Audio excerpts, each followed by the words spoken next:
Go ahead and get started. We're gonna go ahead and get started. So, good morning, everyone. Good morning. Okay, that was a little weak, but that's okay. This morning we have LeBron Jones. He is an executive director, systems architect, and food sovereignty strategist dedicated to building scalable models that restore community control over land, food, and economic mobility. He serves as the executive director of Costco Ship, North Sahara Food Hub, and Nutrition. Leading as a vertically integrated nonprofit ecosystem focused on transforming regional food systems through production, processing, workforce development, and food as medicine innovation.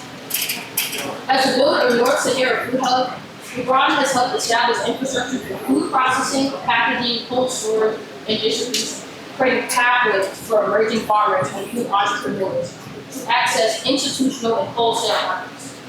His initiatives focus on community-based technology to build long-term economic advancements. With a background spanning in architecture, systems design, culinary arts, and technological development, LeBron brings a rare interdisciplinary approach to solving food insecurity and public health challenges. So I'll let LeBron take it away and start off his presentation. All right, good afternoon, or I still morning, I see. Good morning, everybody. First I want to say peace and blessings to everyone in the room, everyone here today.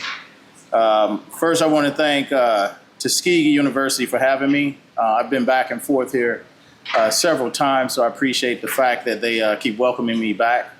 I must be doing something right, so I enjoy coming back and speaking from time to time. Tuskegee is one of the foundational institutions of agriculture in America, and this is a place with legacy, with truth, and with deep roots. As was just explained, my name is Jabron. I'm the executive director of a company called Costco Shift. HOSCO stands for Holistic, Organic, Sustainable, Cooperative Organization. It is a 501c3 nonprofit organization, and we're based in St. Louis, Missouri. Today, I'm going to share the work that we've built, not as a theory, not as an experiment, but as a functioning model of food resilience. I'll be walking you through our farm incubator model at our farm, which is called Confluence Farms. We have 240 acres right on the Missouri River in St. Louis, right on the bluff. So we help incubate other farmers there. And it supports institutional partners. So we'll talk about that, how we build technology to support those farmers, and how our next expansion, which is called Monarch, will allow us to scale this system into multiple states, especially with, we're looking to expand to Alabama as well. And I want to speak directly to some of the students in the room. This presentation is not just about what we've built, it's about what you can build next, all right? So we're going to start why this matters, the work that we do. So our focus is addressing the critical vulnerabilities in our current food supply chain and the community health systems that actually are supposed to be supporting our community. So let me start with the big problem. Most people don't realize how fragile the food system is. Food looks abundant, but the system is vulnerable. Supply chains break during disasters. Transportation disruptions cause shortages. And when those shortages happen, there are communities that suffer are the communities that are underserved, most likely our communities, right? We just recently, last year in May, we had a tornado that hit St. Louis. Every year we have 2 students that come from Tuskegee University, so they got a chance to experience firsthand what a tornado looks like coming through St. Louis while they were out at our farm. Luckily for them, the tornado wasn't out on our farm. It was actually came through the city. And we lost about 6,000 homes in St. Louis. So that's homes of predominantly African-American communities, 6,000 homes, and they're still trying to figure out how to solve that problem today. So at the same time, farmers are struggling. Farmers lack stable market access. They lack predictable demand, and they often lack the infrastructure to scale. That's some of the main issues that farmers face, right? Beginning farmers don't have access to land. Farmers who do have access to land, sometimes they're locked out of these institutional contracts. We've been able to navigate that. Most of the contracts that we have are with institutions, so whether it be with the hospital institution, with the city, with the St. Louis County, those are basically institutions that we directly sell to, and we help other farmers actually engage in those markets as well by providing a platform for them. And as a result of all this, it's not just economic instability. It's actually one of the other issues is chronic disease that's plaguing our community. Diabetes rates are rising, obesity is rising, heart disease is rising, and these are not random outcomes. They are predictable results of a broken food infrastructure. So the question is, how do we rebuild a system that produces health instead of disease? So who are we? Here's who we are.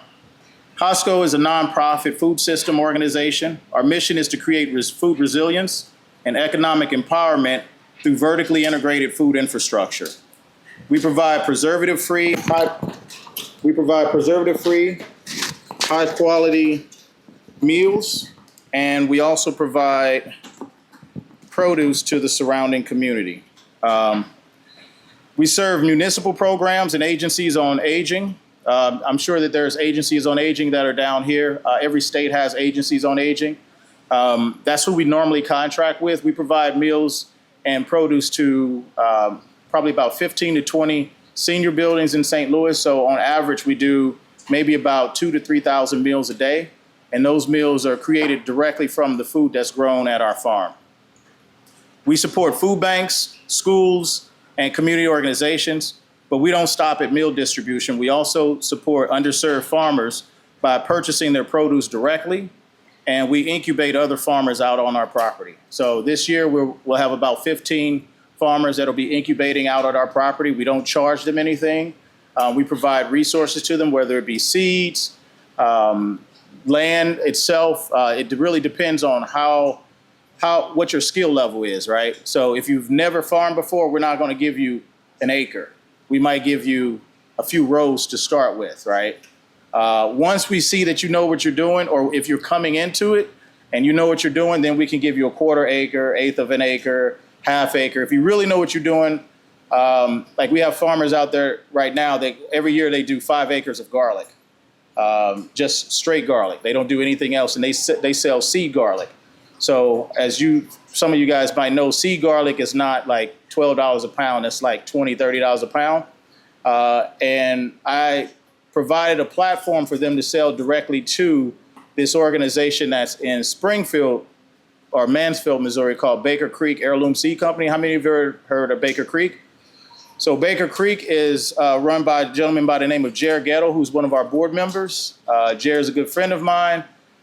So we also provide seeds directly to those farmers as well. And they don't have to pay for those seeds because of the relationship that we have with Baker Creek. So yeah, we purchase their food, we help incubate farmers, and we also work with them to develop value-added food products. You guys know what value-added food products are, I'm sure. Farmers often will sell their raw produce into markets and farmers markets directly wholesale. But one of the issues with that is that they're pretty much at the leisure, they're pretty much whatever the market will bear, that's what the people will, or those institutions will purchase at, right? So it's difficult for them to go, if you're selling kale, there's a certain market price for kale. But if you take that kale or you're growing collard greens and you cook them, and then you develop into a product that can be put in a vacuum sealed bag or a boilable bag, you can increase your price of what you're selling it at by a couple dollars. And then we plug that into our CSA that we sell and distribute to the local community, and then they're able to generate more income directly from that. So everything we do is designed to build sovereignty over the food systems.